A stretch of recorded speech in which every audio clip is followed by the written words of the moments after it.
Hi guys, it's Wendy from Ask The Landlady with all the tips and tricks to help you make a profit in real estate rentals. And today I'm going to talk about how to finance your first rental property.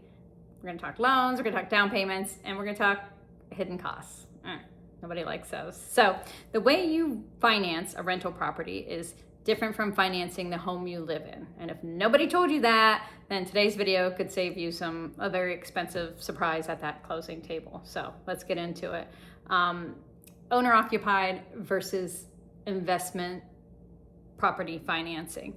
Here is the fundamental distinction. If you plan to live in the property, even in one unit or whatever, if you're house hacking, whatever, you can often use owner occupant financing, which is including FHA loans where you can get as little as 3.5% down.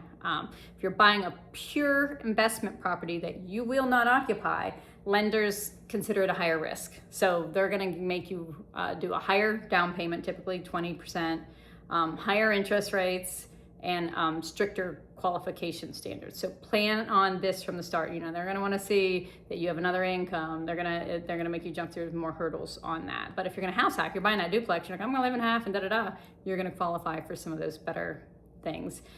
So you have several main financing options, and there's more beyond this.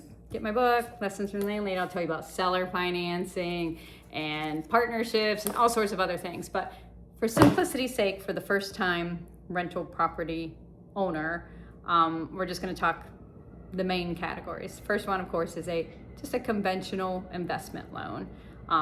That's the most common route. Like I said, 20% down. Your rates are going to be about 0.5 to 0.75% higher than the owner occupied, and you're going to need good credit, strong credit requirements to do that. They're going to want to see good income requirements too. Probably make sure that you can do a personal guarantee on the loan, okay? Second one, FHA loan, which is that owner occupant only for that duplex, triplex, fourplex, where you're gonna live in a unit. If you're gonna buy a house and house hack, you know, as low as 3.5% down. That is excellent entry point for you guys, for new people. Like I said, if you want to get into real estate, and you want to own your own home someday and you can't afford it now, house hacking all day and all night, baby, is the way to go. And you can get that FHA loan for that. Third one would be a portfolio loan. Now that's offered by more of your local banks and credit unions. Definitely better, more flexible underwriting, but usually higher rates and a shorter amortization period. So they might only amortize this for 10 years or 15 years versus a 25 year that you want to get on your investment property. But that's good if you don't fit any of those conventional little boxes in getting a loan, or you're having trouble jumping into the market. And the last one will be your DSCR loans, your debt service coverage ratios, and those qualify you based on the property's rental income rather than your own personal income. So that's increasingly popular with real estate investors, especially those of us that this is our job now. We do this, you know, we don't have a W-2 from another employer or a way to personally guarantee on that. So this will be another way. They're basing it on the income that you're going to make off that. You're going to have higher rates, but it's great for you who are scaling a portfolio and for the self-employed buyer there. So now let's talk the hidden costs that new investors often miss, because you don't want to do that. Don't miss those hidden costs. Number one is your closing costs. That's typically 2 to 5% of the deal, so make sure you know that. Two would be any immediate repairs. You might buy it and the hot water tank goes out the next day. Make sure you do that. I once made a horrific mistake, which was I had toured the home, but I hadn't put in there to do a walkthrough at the end. And what they did is they turned the water off, and I did not have them turn that water on and do a walkthrough, and there was a $10,000 water bill problem, but with all the pipes broken.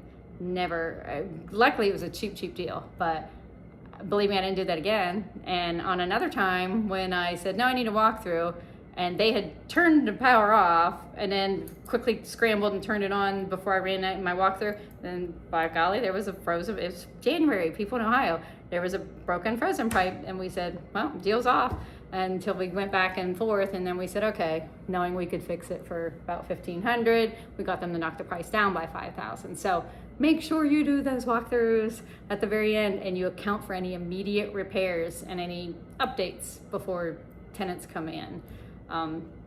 That's a hidden cost. Third hidden cost is your first month's operating costs until you get a tenant in. Say it's vacant and you don't have it rented yet. You've got that mortgage payment comes due. So make sure you have enough to make a couple payments before you get that renter in there. Definitely important. Number 4, any property management setup fees. If you're going to put it with a property management company, they're going to maybe require some deposits down for you. And if you're using a manager of some sort, make sure you know what those fees will be. And then your last one is a reserve fund. I always recommend a reserve fund. Like I said, that furnace goes out and suddenly that you're looking at a $4,800 bill. Make sure you have at least 3 to 6 months of operating expenses in some account somewhere that you can weather that. If it's $1,000 rental, make sure you have 3,000 to 6,000 somewhere you can access if something goes wrong. So if your lender gives you pre-approval based on just the down payment, like I need $20,000 and that's all they're approving you on, push back, ask them to walk through the deal and know the total cash that you need to close and to operate this whole venture. That's why it's important to find good lenders and find lenders that are going to do this. You don't want a careless one. You want a mentor. Seek somebody out that you can, because you're not going to just want to buy one, right? It's like, what's that candy? You can only eat one. I don't know. Tell me in the comments. You're going to want more, so you need to start developing that relationship. Make sure you find somebody that really gives you the good pushback and gives you the good info based on everything and doesn't just slide it through to make the deal, because that would be a red flag. Now, one caveat here I just want to tell you, a rule for financing: never buy rental property with the assumption that the rents will go up. Somebody's renting it right now and they're like, oh, this unit's $500, this one's $750. Never assume you can run in and just double those or increase those or whatever right away. Particularly if they're in leases, they're going to have to pay that through the duration of the lease. Whatever lease they had, you have to honor when you buy that property. Also, finance it on the numbers that exist today. Let it be a bonus if somebody moves out and then you're like, wow, that was way under rented. I can rent it for $800 instead of the $500. That's fantastic. That's a bonus. That's what you want to happen, but don't count on it financially, okay? Plan for it, make it happen by all means, but don't let your numbers and your reserves reflect the thing that you think you can immediately double all the rents, okay? So be careful on that. So I hope you learned something today, you newbies, about financing. Tell me how you financed your first deal. Would love to hear it. A lot of times you can get an angel investor, and like I said, you can look at seller financing, which is a fantastic way to do it. Check out my book on Amazon on that. And as always, hit like and subscribe, because believe me, it is not easy being a landlady and a landlord, and we can only all learn from each other. Thank you. Have a great day.